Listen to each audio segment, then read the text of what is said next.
Hello everyone, and thank you for taking the time to watch this video. Today I wanted to speak about a small church that had an outside influence on American religious life and culture for its size. Now, the reason I know about this small sect or cult, it's a little bit of both, is because when I was a bookseller, I used to have to kind of look for the rare and weird books, especially things that were printed by like the Oneidas or any of the small breakaway sects that influenced American society, especially early in our country's history. That's really where the money was. Well, this church was the opposite of that. This is the church I'm speaking of is the New Church, or the Swedenborgian Church. They published a massive amount of stuff. Most of it is almost worthless because, as I used to joke, they would publish every thought they ever had.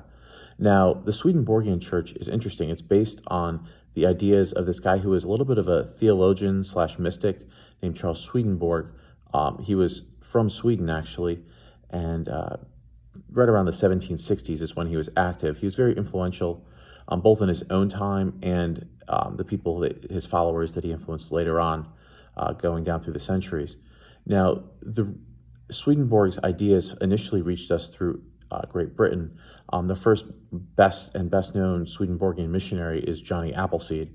I think we all know that story from our primary school days. Another very influential early American Swedenborgian is Francis Bailey. He was a Revolutionary War printer. He actually published the Articles of Confederation, and he was the first to print Swedenborg's works in America. Because he was kind of an elite publisher, he was able to give Swedenborg's radical ideas a boost amongst his own fellows. Obviously, that led to Swedenborg's ideas being much more prevalent amongst the elite, especially in places like Boston. It affected people such as Ralph Waldo Emerson, who was a leading transcendentalist, but he praised Swedenborg as his divine teacher. Helen Keller also actually wrote a book about her Swedenborgian faith. Even people like Henry James Sr. Were very much part of the Swedenborgian Church and took those ideas.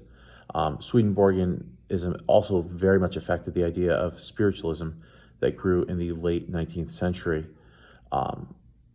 There's even Swedenborgian colleges in places like Urbana, Ohio, and it affected things even such as architecture. So why was the Swedenborgian Church so important, even though even in 1899 at its height, it never had more than 10,000 members in America? It's because those 10,000 members contained some of the elite, maybe lesser known people, but still the elite of America. There's a reason someone like Helen Keller became a Swedenborgian. She was raised, at least some of her childhood, among the elite of the East Coast. She kind of hobnobbed with people like Andrew Carnegie, who actually gave her at one point a small pension because she couldn't make it on her own as a writer.